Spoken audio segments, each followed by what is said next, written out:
Hey, Dr. Bill Sinyard here. Welcome to God's Love for the Unlovable. Welcome to my new series on the book of Hebrews. Hebrews is a bit of an enigma. We're not sure who wrote it, who it was written to, why it was written. We can make some educated guesses, though. So in this show, I want to try to unpack what it likely means for us and the larger church today. And I believe that its message is not only timely, but critical. And you'll see, it may not be the message that we like. So, welcome to God's Love for the Unlovable.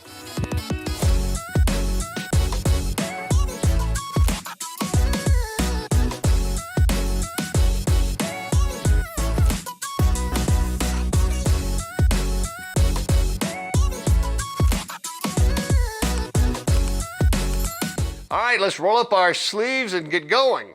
Background and content first. So author, there's been so many possible authors proposed.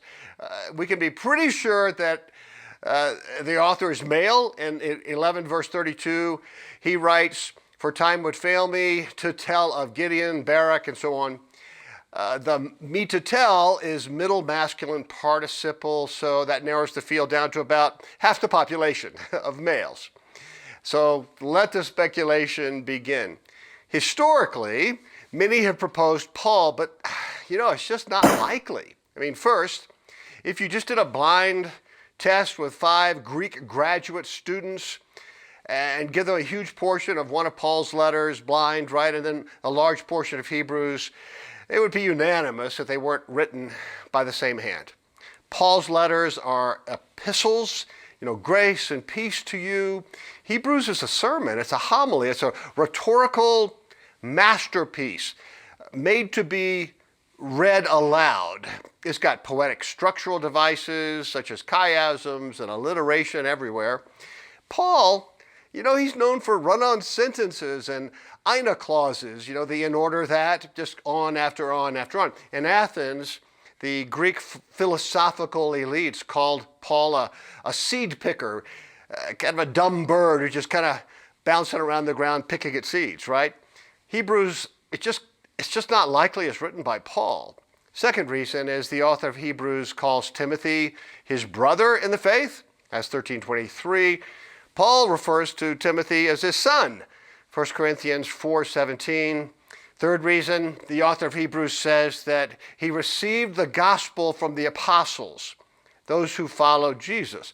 Well, Paul claims to have heard directly from Jesus. Fourth reason, Paul often quotes the Hebrew Old Testament, while the author of Hebrews quotes the Greek, the Alexandrian translation of the Septuagint. Fifth reason, there are 154 words in Hebrews that are not found anywhere else in the New Testament, including the letters of Paul. The author uses some common Pauline words very rarely, like righteousness or agape, only twice in Hebrews versus 65 times in the letters of Paul. Spirit, very carefully. Spiritual fruits and gifts. The flesh, sarx, baptism, submission, hupotasso, and even faith. The author of Hebrews emphasizes faithfulness, meaning loyalty to God and the calling. Jesus' exaltation and being made better is emphasized more than his death in Hebrews. The use of Old Testament is primarily related to the tabernacle and in particular the Day of Atonement, which Paul doesn't talk about very much. So then who could it be? Well, here are a few of the suggestions. Luke, Aquila, Clement of Rome, Apollos. Clement of Rome is probably too late. Of the others, only Apollos is referred to as being Alexandrian, Greek, Jew, highly educated. That's Acts 18:24. So, to me, until somebody has a better idea, I'm going to guess that it's Apollos, but I wouldn't take a bullet for it. So, it's written by a male, highly educated, trained Hellenistic Jewish Christian who is familiar with the apostles and is concerned about a particular situation enough to send a long sermon that he expects to be read aloud. So the audience, Who might the audience be? The popular guess is Rome, the Roman church. And I'm going there. It could be Antioch, it could be Alexandria, it could be Jerusalem, it could be Corinth. But I'm liking Rome for this. Hebrews 13:24, greet all your brothers and all the saints, those who come from Italy send you greetings. The implication, though it's not really captured well in the English, is that all of us in Italy send you greetings. So it seems like they're writing from Italy. So why was it written and when? Well, more speculation. Paul's letter to the Romans was written in the late 50s, Common Era, CE. Peter maybe gets to Rome a decade earlier, or half a decade earlier, mid-40s. In 49 CE, the Roman Emperor Claudius expelled all of the Jews from Rome. And due to disruptions that were being made, and likely by Christian Jews.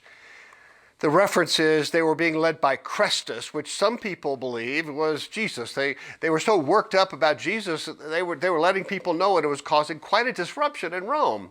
I like that for this letter. So speculation that the Christians were actively proselytizing and the community was reacting. The single message that there is a God over Caesar, and if you're a Jew in Rome and you're saying that, that's just not going to go well. So it was not beyond them to overreact and use a club instead of a scalpel to remove the irritants.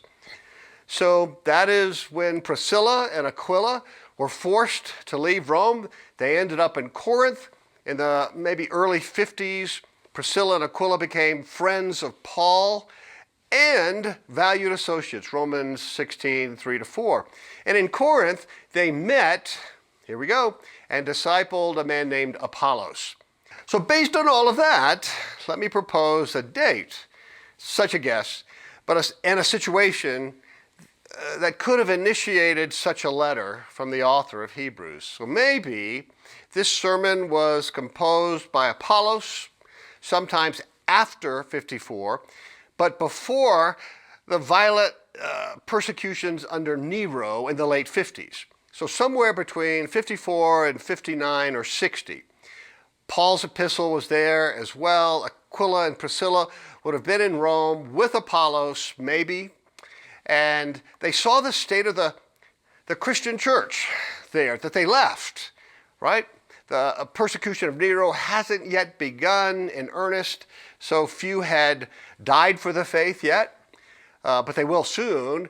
So the Hebrew themes of perseverance under suffering, and suffering, it hurts, but it leads to exaltation, and Christ is our example. And we need to access a heaven-born faith that drives loyalty, even in the midst of suffering and persecution. Here's 12:4. In your struggles against sin, and we'll talk about that, what Hebrews means by sin, you have not resisted to the point of shedding your blood, but you will.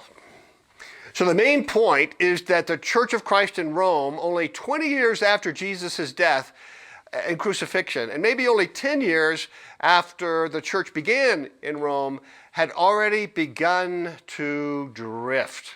And Hebrews 2:1, this is kind of a theme. We must pay more careful attention, therefore, to what we have heard, so that we do not drift away. So he doesn't say so that you don't fall into sin. It's drifting away. Drifting away from what? That's what I'm going to talk about in this particular show. And look, why don't we talk about such drift very much? I was on my denominational church revitalization task force, and I will tell you that the drift is everywhere. It's so real and so subtle, and so it happens so unaware. It's like gravity, and it's not an evil thing. Rather, it's a very human thing. If the drift isn't acknowledged and corrected, soon the young Roman church is not going to be able to survive Nero's persecution. That's the idea. They need to get back to the main thing and fast. All right, let's talk about drift. You've probably heard me talk before about spiritual life cycle. I want to credit my mentor and friend Ken Priddy for this illustration, particularly for churches. It's the church life cycle. So imagine a bell-shaped curve with 3 sections from left to right, birth and incline to the left, recline at the top of the curve, and decline to the right. It's all around us. People have one, birth, middle age, and decline. Food has another. I mean, look in your refrigerator. My family growing up used lots of casseroles. You know, at birth stage, they were fresh, they were hot, they were tasty. But then, we kept it for the recline stage. It'd been in the fridge for a while, looked kind of rugged, and so we covered it with cheese, and that seemed to be okay for 3 hungry boys. And then decline, well, you can imagine what that looks like, and would you even eat it? So all institutions have the same cycle. When I was a strategic management consultant in the 80s, we spoke about this to companies that we worked with, major companies, Fortune 500 companies. All organizations and people have life curves. One thing to point out is that the life curve only goes one direction, from birth and incline to decline. You can't just wave your hand and move to the left, right? You have to relaunch in the same way that you began, in some real way. We'll talk about that. So it begins at the far lower left with birth.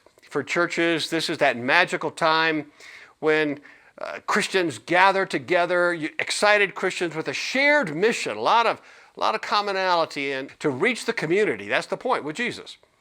And then comes this exciting inclined phase of church growth. So in this incline, think 7 to 10 o'clock if it was a clock face. It's a time of great miracles, spiritual growth, sacrifice, and by the way, conversions.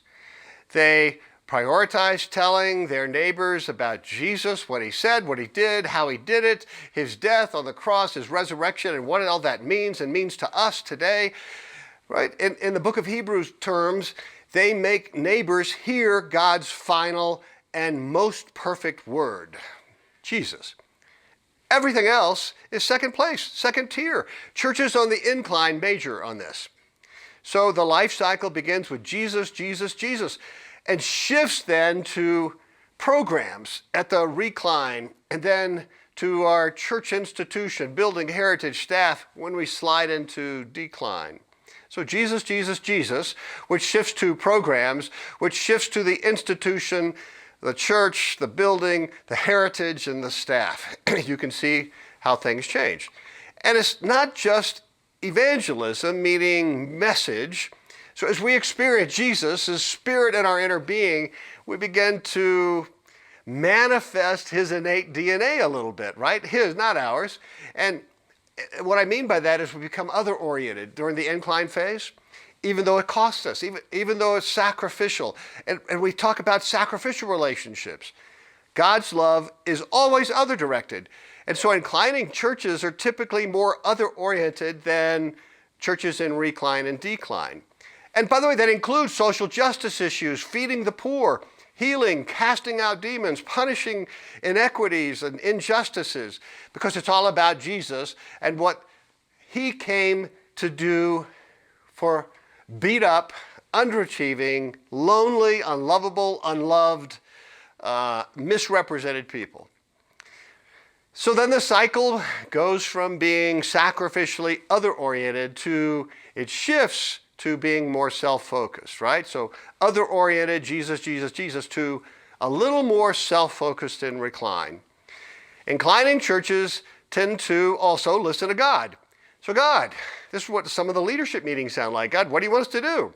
Where do we go? We're ready to sacrifice our comfort, our cash, our preferences, our reputations for our neighbors. A lot of messiness in the church, a lot of mistakes. And often it's a disaster, but we do it again and again and again. So we hear God say, and then we shift to, we've got these programs, let's just keep them going. So when I started a church plant, and I'm just an example, right? In the mid-90s in Vancouver, Lower Mainland, we first went to the neighborhood and met with educators, city planners, counselors, anyone who would give us some sense of the needs of the people. How could we serve them? Right? We don't want to come in and make them look like us, fit them into our mold. We actually wanted to incarnate into their skin. Well, the number one concern we found out was denial. People were saying we need help, but we're too proud to admit it. Our families, our marriages need help, our education system needs help, but, we're not ready to do anything about it, and kids in particular. So we became the church that loved kids. Whether you come from a religious family or not, we were the church that embraced addicts. The place was loaded with addicts, the divorced, those who had had abortions and felt guilty. And listen, in the end, we had 10 mother tongues represented in our congregation. Can you imagine?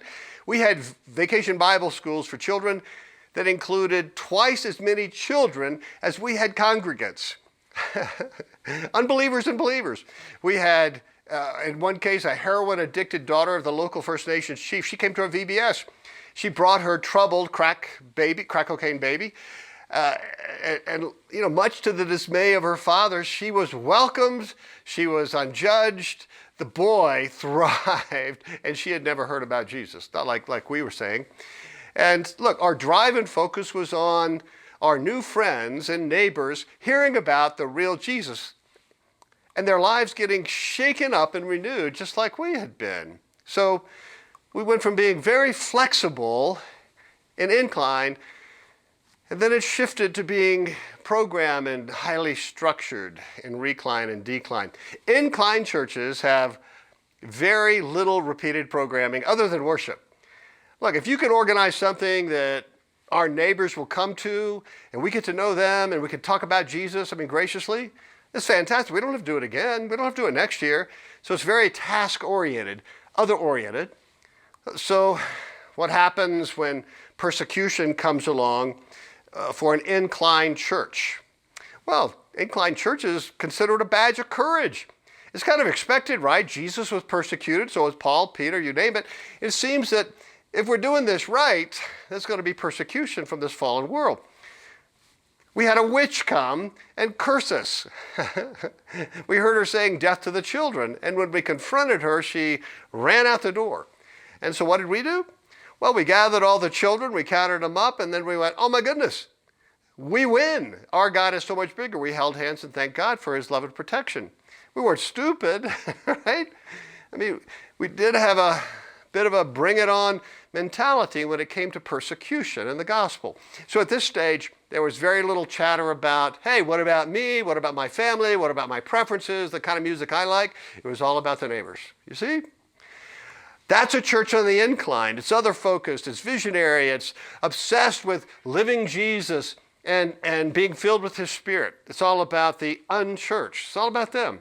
That's the incline stage. It's exciting, it's terrifying at the same time. It's messy, it's chaotic, it's creative. I've seen such incline churches in bars, movie theaters, parks, warehouses. I've seen a rap church. See, we're all going to lay our preferences and rights down for the sake of being able to communicate Jesus to our neighbors, making disciples. Missional leaders love that, and they come to that siren call.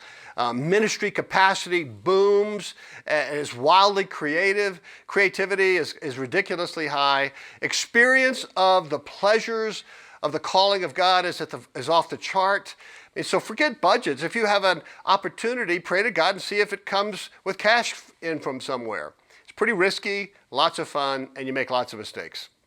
I was invited after 3 years to come back to my seminary to the church planting program, the class, an evening class, and give a lecture on mistakes that church planters make. I filled 2.5 hours of talking. It was a hoot. There was laughter, there were tears. 3 people dropped out of the program.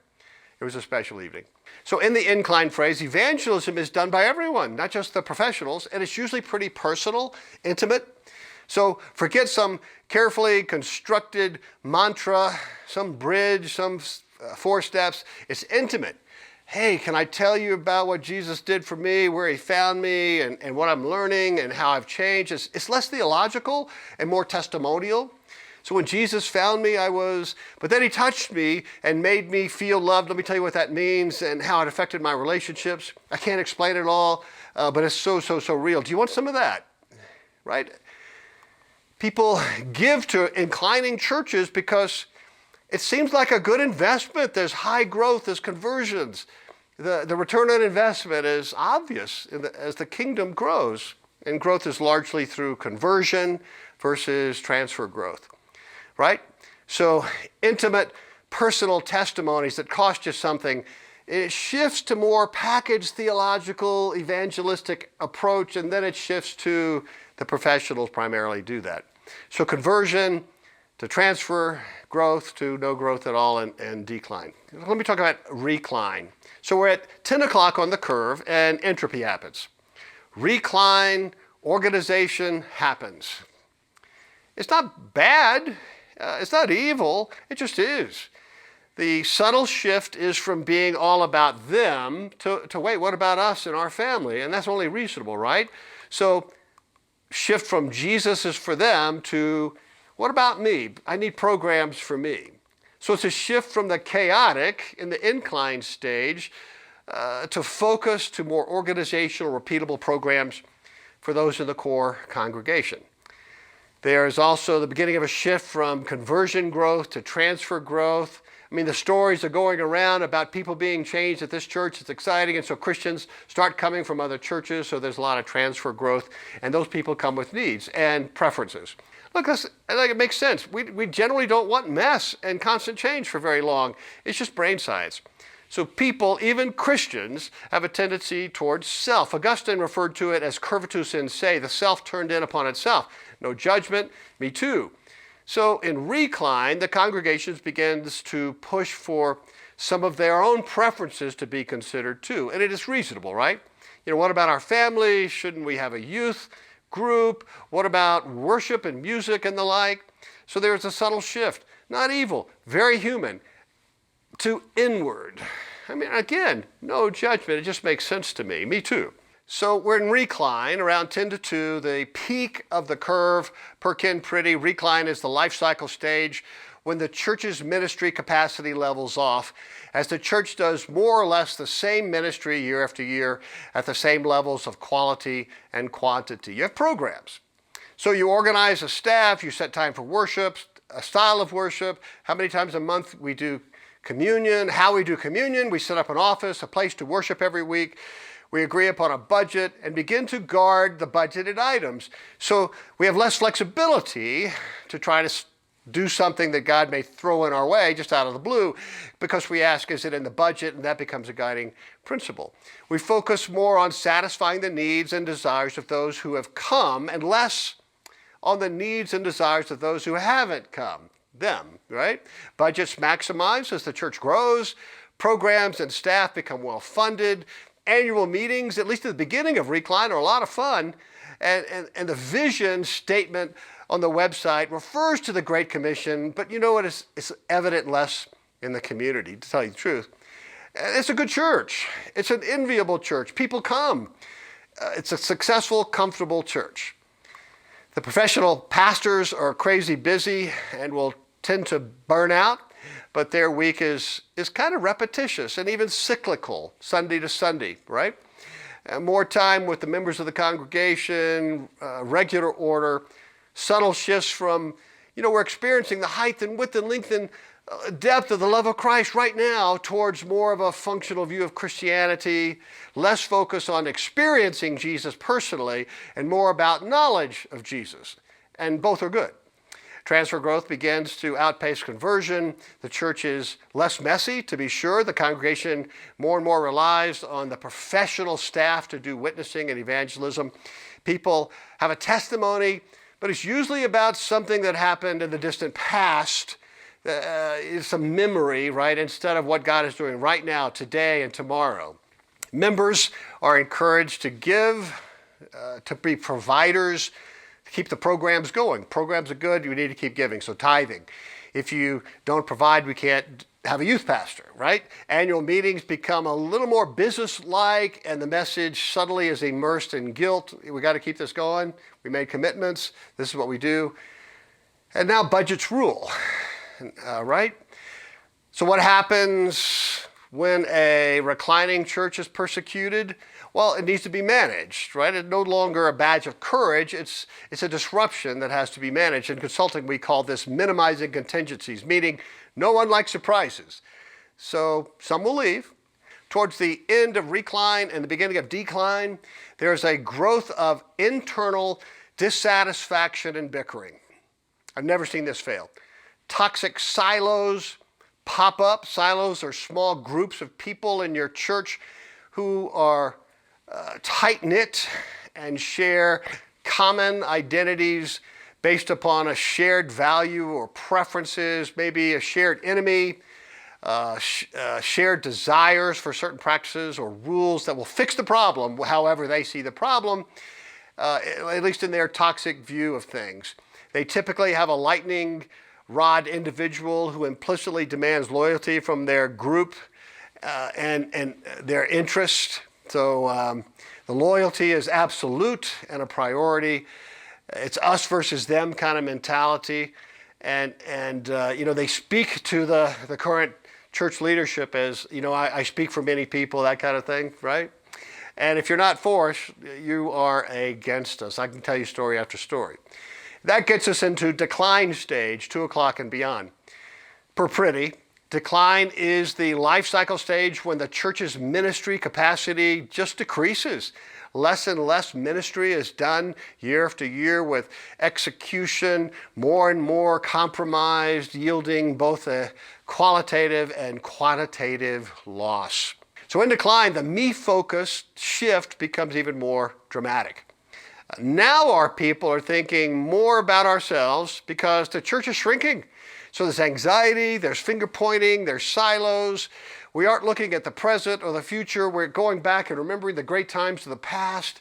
We tell the stories and now we kind of sense we can never go back to the glory days. We're stuck with an expensive staff and structure, and we've lost the people to fund them.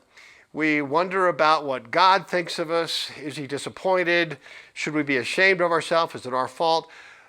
Creative missional leaders leave. They don't want any part of this. Annual meetings become more or less guilt and shame fest, murdering people. Fear and anxiety increases.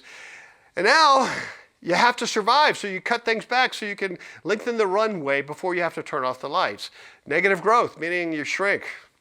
A little talk about experiencing the love of Jesus anymore. We haven't felt him for a long time. Persecution. Why would there be persecution for such a church? Right? So it's not very pretty, to be sure. Well, here's the thing about life cycle curves. It's driven by deeply rooted human nature and only goes one direction, to the right. This is that drift that Hebrews is talking about. Conversion growth shifts to transfer growth and negative growth. Other orientation to us orientation. So experience of the love of Jesus for the unlovable and the undesirable shifts to doing righteousness according to our statement of theology and belief. Sacrificial visionary shifts to programs and structures and budget orientation. Spirit-filled, messy, chaotic, and shifts to organized and highly structured, tightly run. Expectation that the gospel is powerful enough to reconcile anyone to God and each other shifts to, let's keep the programs going. Expectancy of persecution, the badge of courage feel, shifts to avoid persecution. So how can the drift be stopped and reverted? Book of Hebrews. Therefore, we must pay much closer attention to what we have heard, right? So we must obsess, prioritize. That's the sense here. OCD over Jesus. Jesus himself, the person of Jesus, lest we drift away from it. Hebrews 2:1. We relaunch. We have Jesus say to us, Lazarus, come forth. We repent of our normal drift that has caused and what it has caused, and we relaunch. Though many will object, we intentionally do the things that we did at the first beginning. Again, in incline, we start by intentionally obsessing over Jesus. What he said, what he did, how he said it, who he spoke it to, who he didn't speak it to, how their lives were changed. And the Holy Spirit in us reignites incline, and miracles happen over and over again. It's exciting, right? So, if I'm right, it only took less than 10 years for the church in Rome to drift. To decline, to recline and decline. With persecution coming, they're now highly vulnerable, exposed. They perhaps have survived the expulsion of Claudius, and maybe they're reconsidering, why do we go all in like that? It got us beat up. Some people are in jail, maybe we lost some revenue, and maybe they've decided not to rock the boat. They're looking at their Jewish brothers and sisters and going, maybe we just need to go back. The Jews aren't proselytizing, it's just not their thing. Well, the author of Hebrews is arguing that they get their original heaven-born faith that causes them to want to be and do Jesus in their fallen world, even though it's going to cost them and their well-being. It might even cost their careers, their finances, and comfort and health. It's a miracle, of course, and without it, there is no fresh incline, just saying. So just for fun, consider where on the life cycle curve your church may be, your organization. And no judgment. Drift happens. And let me know. I'd love to hear stories. Bill at gospel-app.com. If you want me to come and talk to your church about this, send me a line. Next time, we're going to dig a little more into the first section, chapter 1, and I would love to get your feedback on this. I also have a couple of books that should be published soon. The Unlikely Prince is in the same genre as C.S. Lewis's Chronicles of Narnia. It's written for 10 to 14-year-olds. Great story, powerful, important gospel presentation just beneath the story. C.S. Lewis supposedly said that if he had to do it all over again, he would write more children's books. And the reason why is because adults read them. And The Unlikely Prince is that. It's also for adults. The message is very powerful. The idea is that not all quests are the same. And then I have a series of books, Dance Daughters of the Most High, about overlooked and underappreciated women in the Old Testament and New Testament. It's fun read, it's encouraging, it's informative, great for women's Bible studies, book clubs.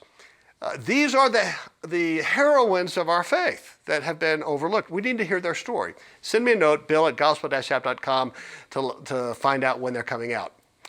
Well, if you've benefited from this YouTube show, please subscribe. It helps us out more than you can imagine. Thanks ahead of time. You can also follow me on Instagram, Gospel App, one word. We'll see you next time. Take heart, child of God.